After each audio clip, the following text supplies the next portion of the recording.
Criador abençoe você e sua casa. Voltamos aqui, Rogério Canova, e eu tenho a presença da minha esposa Mariane. Criador vos abençoe. Civilizações dos filhos de Adão para o mundo, adoradores de luzeiros. O que você vai ver nesse vídeo? O nome do Criador, que o Criador deu para os luzeiros, né? Nós vamos falar sobre o nome que o Criador deu para os luzeiros. Que desde os filhos de Adão os luzeiros vêm sendo adorados, o nome dos deuses adorados desde Adão, e o paganismo vem de longe. Nós vamos mostrar dentro desse vídeo, dentro do que nós temos, que chamamos de escritura, a Bíblia que você tem dentro na sua casa, artigos acadêmicos, a lista de referências ficou imensa de novo. Mas está aqui o vídeo e nós vamos seguir com ele. A Mariane vai fazer a primeira leitura para nós, que está no livro de Gênesis, capítulo 1, como que o Criador, a partir de Gênesis 1:3, o que ele disse a respeito do que nós temos hoje. Disse o Criador: haja luz, e houve luz. E viu o Criador que a luz era boa e fez separação entre a luz e as trevas. Chamou o Criador a luz dia e as trevas noite. Eu confesso a vocês que não dá para saber como que o Criador chamou a parte clara. Não dá. Tudo que você pesquisa dentro da Escritura, os nomes, são nomes pagãos. Dá até medo de mexer. Mas é a realidade. Nós somos frutos de tradições, de culturas pagãs. O latim deriva de outras línguas, o português deriva de outras línguas, e lá ao longe, nessa derivação toda, nós encontramos o paganismo. Longe. Então, não dá para nós sabermos exatamente, porque como mencionamos, eu tenho aqui no vídeo, você está vendo aqui, eu separei, ó, que eu estou circulando com o mouse, a palavra referente à tarde, à manhã, à noite, não dá para saber. O que a gente consegue saber, o que a gente consegue ver, é próximo de nós as adulterações, como por exemplo aqui, houve entardecer. Nós já mostramos em outros vídeos que a palavra aqui é anoitecer. A leitura melhor ficaria verso 5, Mariana. Lê pra gente. O Criador chamou a luz dia e as trevas chamou noite. E houve anoitecer e houve manhã, dia primeiro. Nós estamos com observações aqui. Nós não adoramos nada dos luzeiros. Nós os observamos.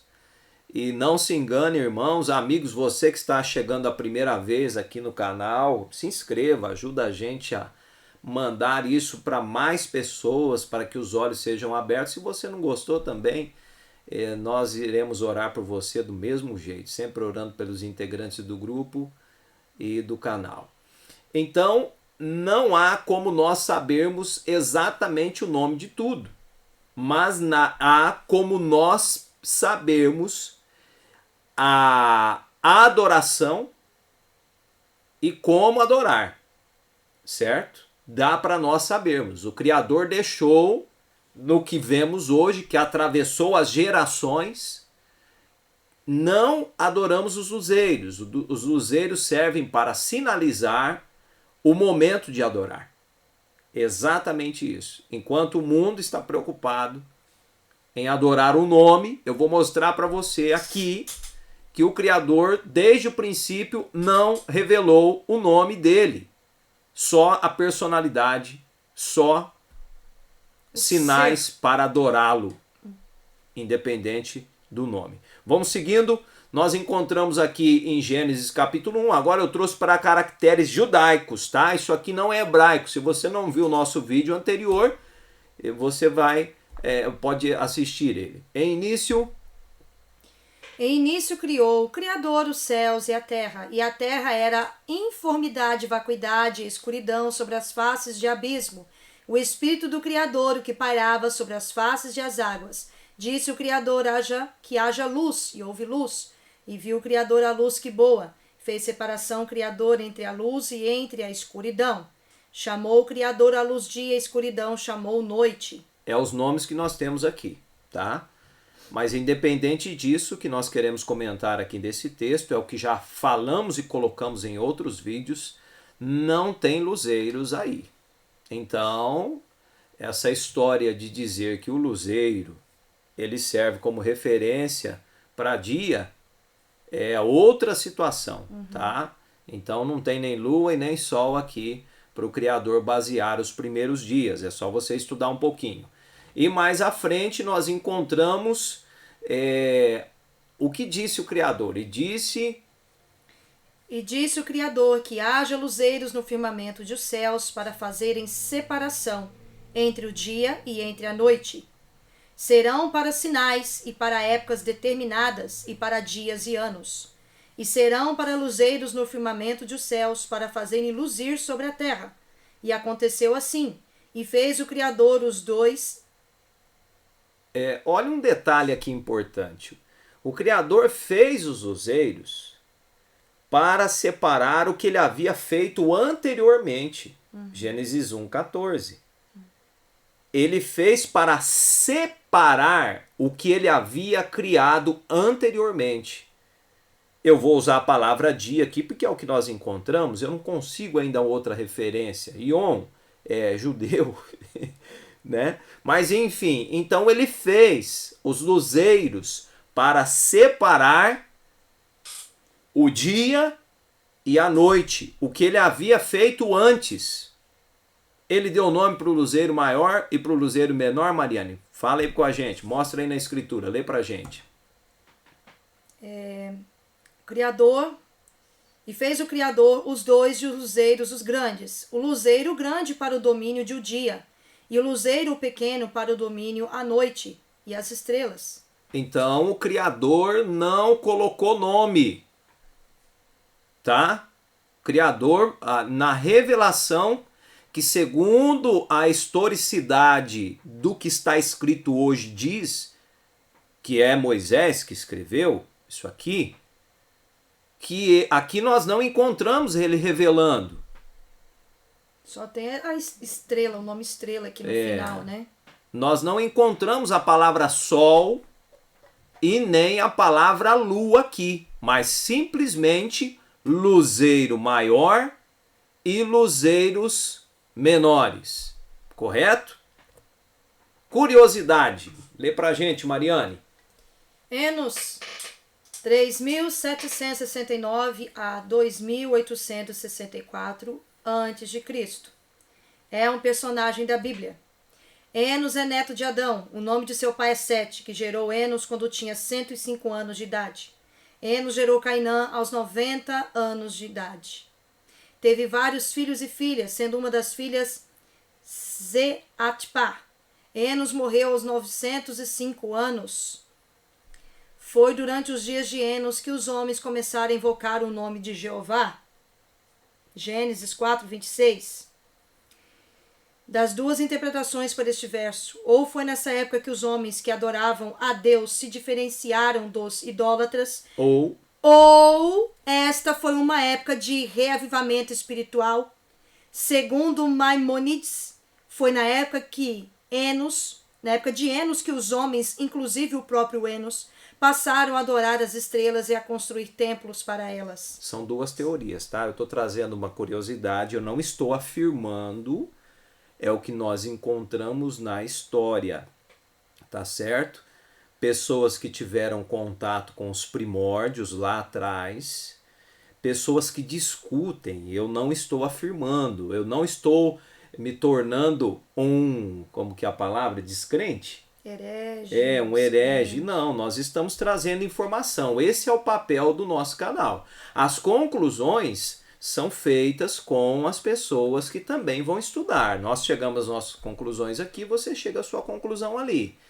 De acordo com o livro? De acordo com o livro dos Jubileus, Sete se casou com sua irmã Azura, e Enos nasceu no 4º ano da 6ª semana. Enos se casou com sua irmã Noã, e desta união nasceu Quenã.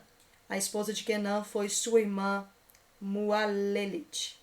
De acordo com o livro da abelha, Enos poderia ter sido o primeiro a escrever livros sobre a trajetória das estrelas e os signos do zodíaco. Poderia. O livro da abelha é uma coleção de textos teológicos e históricos compilados por Salomão e Alat no século XIII. 13. O livro é composto por 55 capítulos que discutem vários tópicos, incluindo a criação, o céu e a terra, os anjos, a escuridão, o paraíso, os patriarcas do Velho Testamento, os eventos do Novo Testamento e a lista de reis e patriarcas e o último dia da ressurreição. O livro foi originalmente escrito em sírio e foi traduzido para o inglês e árabe. Então, camarada, Salomão, lá no século XIII, já escrevia essas curiosidades que nós estamos trazendo aqui agora. É óbvio que isso aqui não vai ser apresentado em lugar algum, não porque coloca a escritura como não sendo verdadeira. Não, isso não. É uma curiosidade que nós estamos trazendo e é um ponto de vista de um historiador, certo? De uma pessoa que fez uma releitura, de um bispo católico que fez uma releitura e uma visão dele. Ou seja, por que será que ele teve essa visão? Quando nós terminarmos o estudo de hoje, você vai entender que não só os romanos, como os gregos, como os egípcios, todos eles tinham uma adoração voltada para os luzeiros, certo? Então, quem tem isso em mente vai ter essa visão a respeito do contexto mesmo, exatamente. Quero mostrar para vocês aqui, eu até separei aqui ó, a leitura da escritura, separei aqui, nós temos usado o The Word, né? Já fiz um tutorial no canal, se você não viu, tá lá. Já disponibilizei no Telegram as Bíblias e o programinha para você instalar aí no seu computador.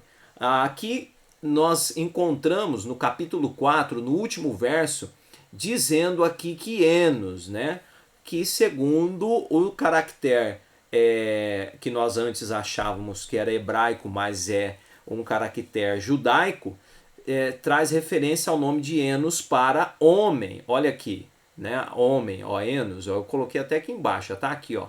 Ah não, ficou Javé, deixa eu colocar Enos aqui, isso. Enos, homem, tá vendo? Enos, homem, ótimo.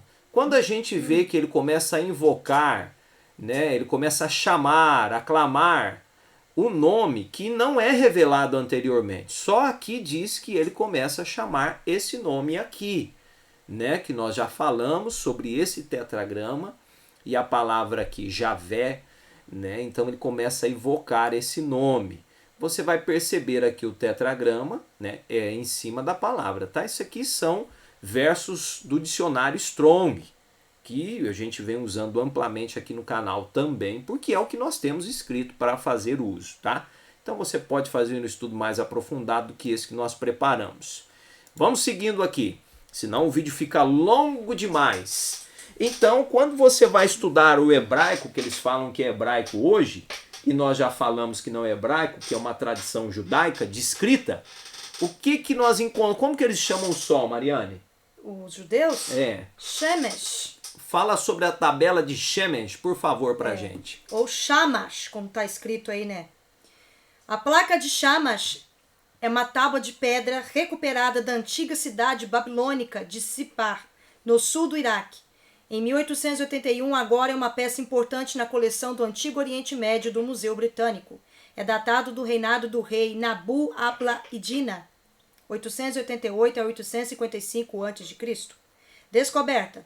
A tabuinha foi descoberta durante escavações por Rosmud Hassan entre 1878 a 1883. A tabuinha foi encontrada completa, mas quebrada em 2 pedaços grandes e 6 pequenos. Na época do rei Nabopolassar, entre 625 e 605 a.C., ele se partiu em 4 partes e foi consertado.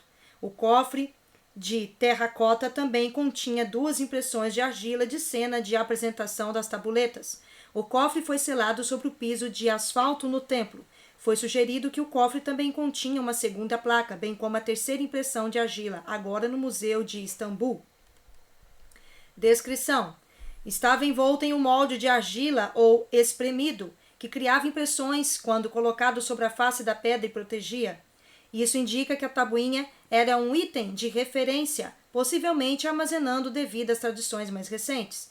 O tablet tem bordas senilhadas como uma serra, e o baixo relevo no topo do anverso, na foto, mostra Shamash, o deus Sol, abaixo dos símbolos do Sol, da Lua e das estrelas. O deus é retratado em uma posição sentada, usando um cocar com chifres, segurando o símbolo da vara e do anel em sua mão direita. Há outro grande disco solar à sua frente e um altar. Suspenso de cima por duas figuras, das 3 outras figuras à esquerda, a central está vestida da mesma maneira que Shamash, e presume-se que seja o rei babilônico Nabu-apla-iddina, recebendo os símbolos da divindade. Como que eles chamavam o Sol, o Deus Sol? Aqui? Qual que era o nome do Deus Sol mesmo, que a gente acabou de ler? Shemesh. Muito bem. Próxima leitura, vamos ver já um pouquinho à frente. Sol Invictus, latim clássico. Foi por muito tempo considerado o deus oficial do Sol do posterior Império Romano. Nos últimos anos, no entanto, as visões estabelecidas sobre o Sol Invictus sofreram ataques sustentados e, no momento, a comunidade acadêmica está dividida no Sol entre tradicionalistas e um grupo crescente de revisionistas. Na visão tradicional, Sol Invictus era o segundo de 2 deuses do Sol totalmente diferentes em Roma. O primeiro deles, Sol Índiges, foi uma das primeiras divindades romanas de menor importância cujo culto se extinguiu no 1º século depois de Cristo. Sol Invictus. Embora a origem síria do Sol seja discutível na visão tradicional, nunca houve consenso sobre qual divindade solar síria ele era, com alguns estudiosos optando pelo deus do céu de Emesa, Elagabalus, enquanto outros preferiam Malakbel de Palmira. Houve um consenso geral de que a Aureliano a Constantino I, o Sol foi de suprema importância, até que Constantino abandonou o Sol em favor do cristianismo. A última inscrição, referindo-se ao Sol Invictus, data 387 d.C., e ali havia devotos suficientes no século V para que o teólogo cristão Agostinho achou necessário pregar contra eles. Então lá o Sol Invictus. Festival de Dies Natalis Solis Invicti. O calendário filocaliano de 354 d.C., parte 4, oferece um festival de Natalis Invicti em 25 de dezembro.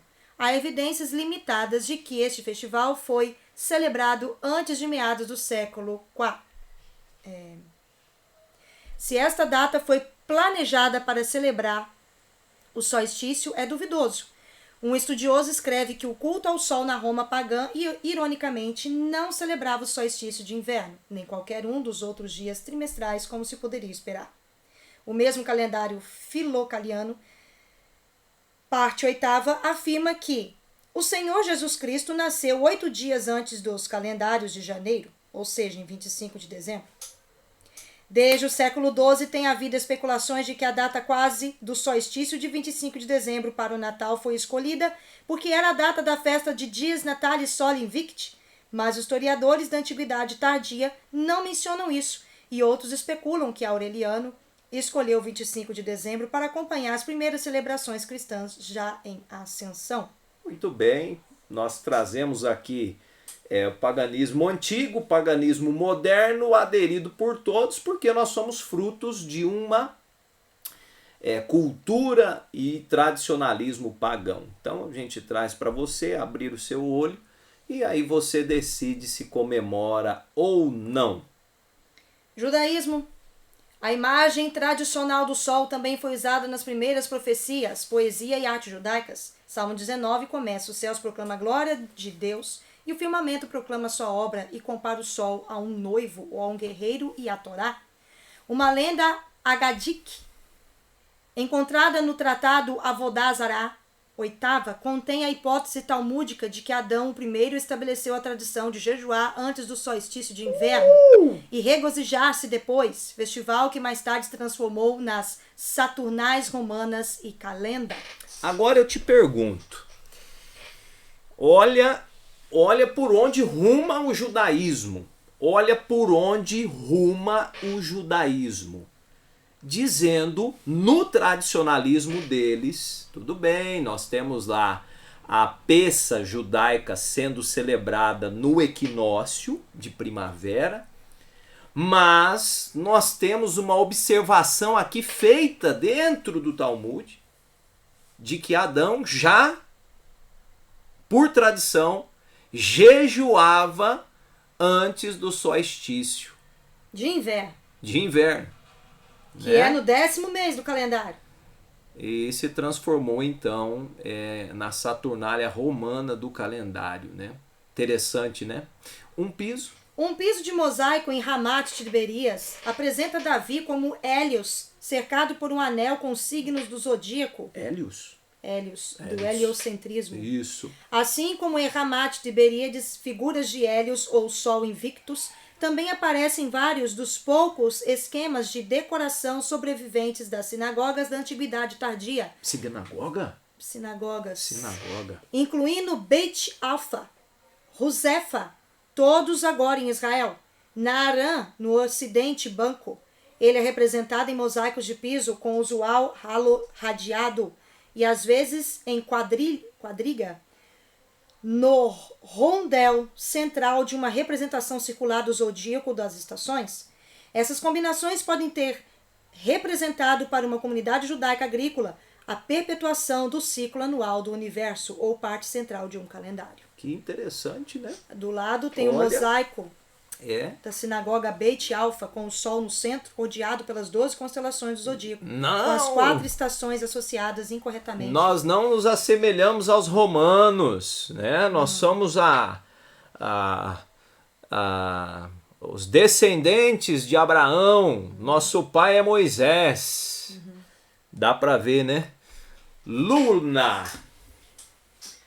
Na religião e no mito da Roma Antiga, Luna é a encarnação divina da lua, do latim luna, do inglês lunar. Ela é frequentemente apresentada como o complemento feminino do Sol. Sol concebido como um deus. Luna também é às vezes representada como um aspecto da deusa tríplice romana. Trindade, né? Lembra a Trindade? Diva Triformes, junto com Proserpina e Hécate. Luna nem sempre é uma deusa distinta, mas às vezes um epíteto que se especializa em uma deusa, já que Diana e Juno são identificados como deusas da lua. Na arte romana, os atributos de Luna são a lua crescente mais a carruagem de 2 mangas, biga. No Carmen Zaeculare, apresentado em 17 a.C., Horácio a invoca como a rainha das estrelas dos 2 chifres, pedindo-lhe que ouça as meninas cantando enquanto Apolo escuta os meninos. Varro categorizou Luna e Sol entre os deuses visíveis, como os distintos de deuses invisíveis, como Netuno, imortais, deificados como Hércules. Ela foi uma das divindades que Macróbio propôs como tutelar secreto de Roma. No culto imperial, o Sol e Luna podem representar a extensão do domínio romano sobre o mundo, com o objetivo de garantir a paz. Muito bem. Alá, como uma divindade lunar. A postulação de que Alá, nome do deus do Islã, historicamente se originou como um deus da lua, que era adorado na Arábia pré-islâmica, se originou nos estudos do início do século XX. A ideia foi proposta pela primeira vez pelo arqueólogo Hugo Winkler, em 1901, quando ele identificou o Alá pré-islâmico como uma outra divindade árabe pré-islâmica, conhecida como Ubal, que ele chamou de divindade lunar. Estudiosos mais recentes rejeitaram essa visão, em parte porque se trata de especulação, mas também porque acreditam que uma origem nabateia teria tornado irrelevante o contexto das crenças do sul da Arábia. Foi amplamente propagado nos Estados Unidos na década de 1990, primeiro com a publicação do panfleto de Robert Morey, O Deus da Lua Alá, em Arqueologia do Oriente Médio, 1994, posteriormente seguido por seu livro A Invasão Islâmica, Confrontando o Mundo, Fascist Religion, 2001. As ideias de Morey foram popularizadas pelo cartunista e editor Jack Chick, que desenhou uma história em quadrinhos fictícia intitulada Alá Had-Nosson, em 1994. O pessoal vem insistindo em adorar os luzeiros e coloca até na fé, né? Eles chamam, eu tive a oportunidade de conversar com um muçulmano aqui no Brasil e eu lembro que ele disse que o Deus dele se chamava Alá, né? Então, nós... E o Deus dos judeus, e há alguma coisa que também está vinculado à lua. Muito bem, vamos lá. Etimologia. A palavra Alá é anterior ao Islã, como afirma Arthur Jeffrey. O nome Alá, como o próprio Alcorão, é testemunha. Era bem conhecido na Arábia pré-islâmica. Na verdade, tanto ele quanto sua forma feminina Alat são encontrados frequentemente entre os nomes teóforos em inscrições no norte da Arábia. As palavras hebraicas para Deus incluem El e Eloá. O professor Alfred observa que o termo Al-Ilah, o Deus, em última análise deriva da raiz semítica usada como termo genérico para a divindade. O nome mais antigo para um Deus usado no mundo semítico consiste em apenas duas letras, a consoante L, precedida por uma respiração suave, que era pronunciada Will na antiga Babilônia, El, Elo, Elohim no antigo Israel. A relação desse nome, que na Babilônia e na Síria, Alahá, Eloá, em aramaico siríaco, tornou-se um termo genérico que significa simplesmente Deus, como Ilah, árabe, familiar para nós na forma Lar, que é composto de Al, o artigo definido de Ial, e por ele dir a vogal I, não é claro. Guilherme observa que alguns estudiosos argumentaram que o epíteto, o Deus, foi usado pela primeira vez como um título de um deus da lua, mas é puramente antiquário e no mesmo sentido que as origens das palavras inglesa Deus.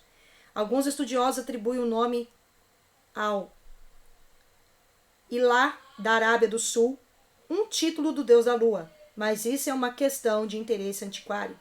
Fica claro pelos nabateus e outras inscrições que Alá significa o Deus. Muito bem. Olha a bandeirinha aí. Lê lá, Mariane, calendário lunar.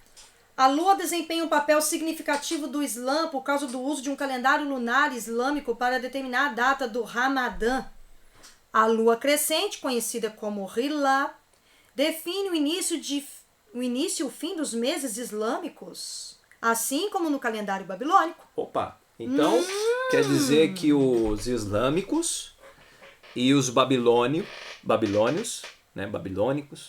eles usavam a lua nova para crescente para determinar o quê? O início do mês e o fim também. Interessante, né? A necessidade de determinar a hora exata do aparecimento do Hilal foi um dos incentivos para os estudiosos muçulmanos estudarem astronomia.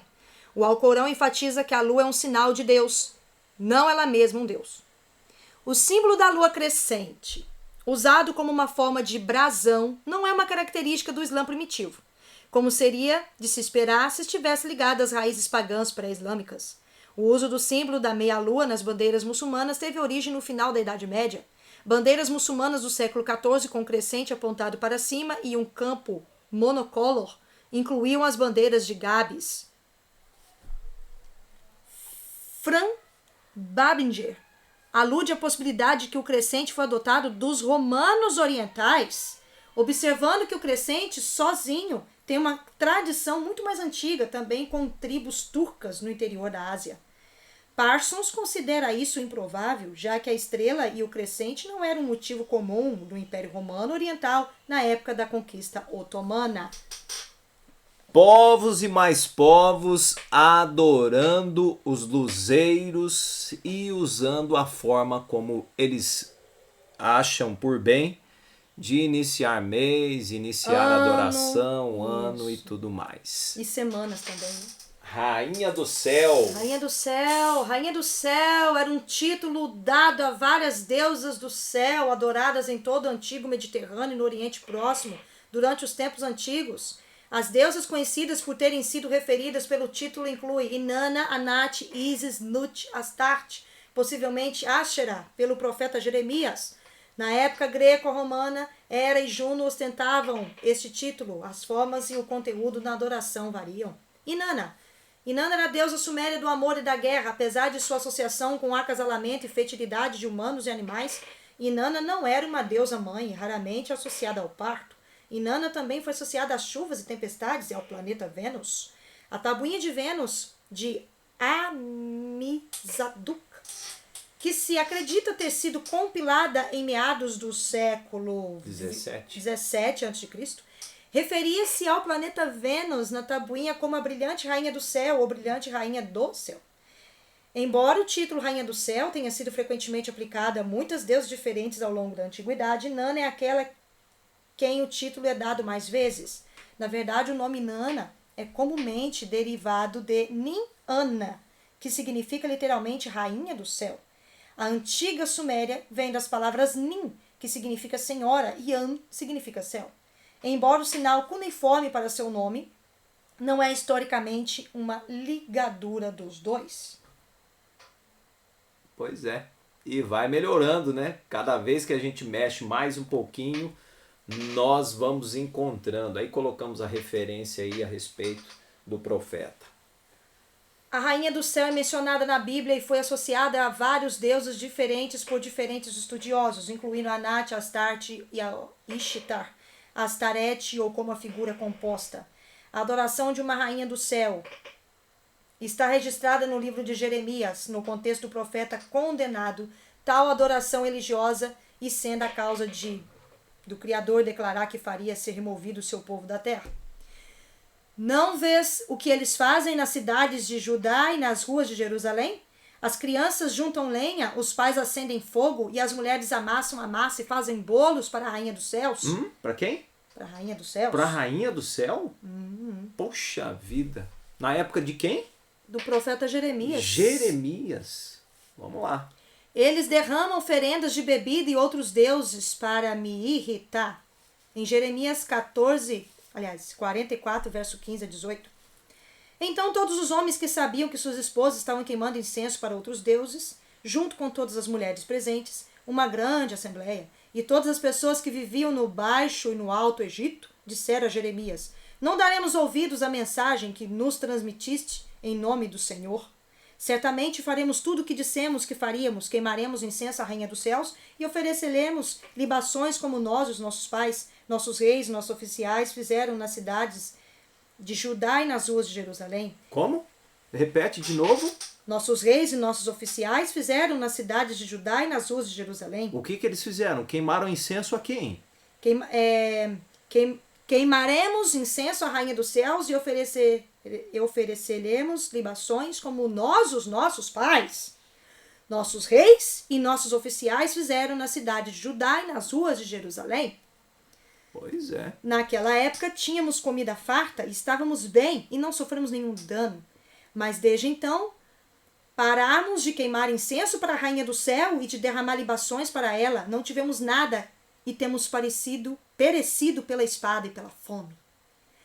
Havia um templo de Yahweh, ou Yahvé, ou Yahweh, no Egito, naquela época, no século 6 a 7 a.C. AC, tá, gente? Falando Cristo, porque vocês entenderem. Que era central para a comunidade judaica em Elefantina, no qual Yahvé, Yahweh, Yahweh era adorado em conjunto com a deusa Anat, também chamada nos papiros do templo como Anat Betel e Anat Yahu. Anat Yahu Vou falar mais uma vez. Anat e Yahu. Porque esse nome Yahu, ele é muito comum, né? Hoje em dia. As deusas Asherah, Anat e Astarte aparecem pela primeira vez como divindades distintas e separadas nas tabuinhas descobertas nas ruínas da biblioteca de Ugarit, atual Ras Shanra, Síria. Alguns estudiosos da Bíblia tendem a considerar essas deusas como uma só, especialmente sob o título de Rainha do Céu. O que você acabou de ver aqui no nosso estudo de hoje é exatamente a realidade descrita aqui em Jeremias. A preocupação do profeta anunciando ao povo a adoração que estava ocorrendo. Você percebe que desde os filhos de Adão, o povo já vem se corrompendo. Babel, né, a torre de Babel lá, já construída para chegar ao céu, né, uma adoração respectiva e uma série de outras coisas que nós encontramos dentro do contexto bíblico. E Jeremias colocando muito claro aqui, vocês estão adorando a rainha do céu, né? Anat, Yahu, né? Yahu, Anat Yahu, vocês estão adorando. Yavé, junto com Yavé, Yahué, Yahuá, qualquer Olha só, e agora, não, o povo não quer. Nós não queremos porque enquanto os nossos pais, os nossos reis, ou seja, toda a nossa descendência esteve adorando essas divindades pagãs, nós tínhamos comida em fartura. Então é exatamente o que eles apresentam. O estudo de hoje é objetivo, nós procuramos ser o mais breve possível para que você adquira conhecimento. Nós trazemos informação aqui no grupo, no canal Sobrevivência, com o intuito de trazer informação, não de formar opinião. Nós não queremos estimular você de forma tendenciosa a ficar depressivo e ansioso com espera de acontecimentos que são meros simulacros projetados dentro do contexto bíblico e encaixado no histórico atual para que as pessoas fiquem ansiosas e na expectativa de momentos que não são escritos na verdade dentro do contexto e nem anunciado por profeta algum. E as pessoas também têm medo do que é real. Eu fico assim admirada de como que as pessoas têm medo daquilo que é real, daquilo que temos mostrado, de acordo com o que nós temos observado e estudado, aquilo que realmente é o que significa idolatria e o que significa adoração verdadeira. As pessoas têm medo de descobrir nomes pagãos, entende? E fazer uma reforma na vida. As pessoas têm medo disso, porque não tem lógica a partir do momento que a gente descobre algo, a gente continuar no erro. Exatamente. Vocês perceberam que não vem de longe, né? E também não vem de tão perto, mas de muito longe, né? A adoração e a invocação também de nomes pagãos. E eu queria que você se concentrasse no que o Criador nos deixou. Nós não temos adorado os luzeiros aqui, nós temos utilizado ele para observar os pontos de adoração que nós encontramos descritos e achamos por certo no momento. O Criador abençoe você e sua casa. Nós temos orado por você, trazido a você aqui a realidade dos fatos dentro dos artigos científicos, acadêmicos e referências arqueológicas que nós temos à disposição na nossa língua. Então, fique você com o Criador aí na sua casa, você e a sua família, e nós continuaremos aqui orando por você. Um forte abraço. Forte abraço, até mais. Criador abençoe vocês.